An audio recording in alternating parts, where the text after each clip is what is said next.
Welcome to MiConvert. In this tutorial, I will show you how to convert STP files to SKP format, completely free and online. Open your browser and search for STP to SKP MiConvert.com. Click on the first result to go straight to the converter.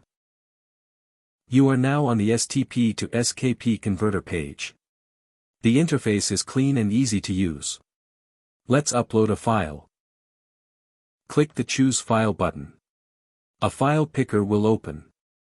Select the STP file you want to convert, then click Open. Your file is loaded and ready. You can see the file name, size, and destination format. Click Convert now to start the conversion. The conversion is in progress.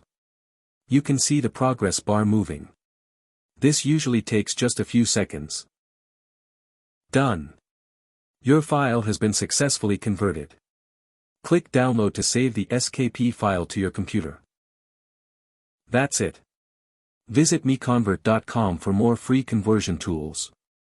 Subscribe for more tutorials. Thanks for watching.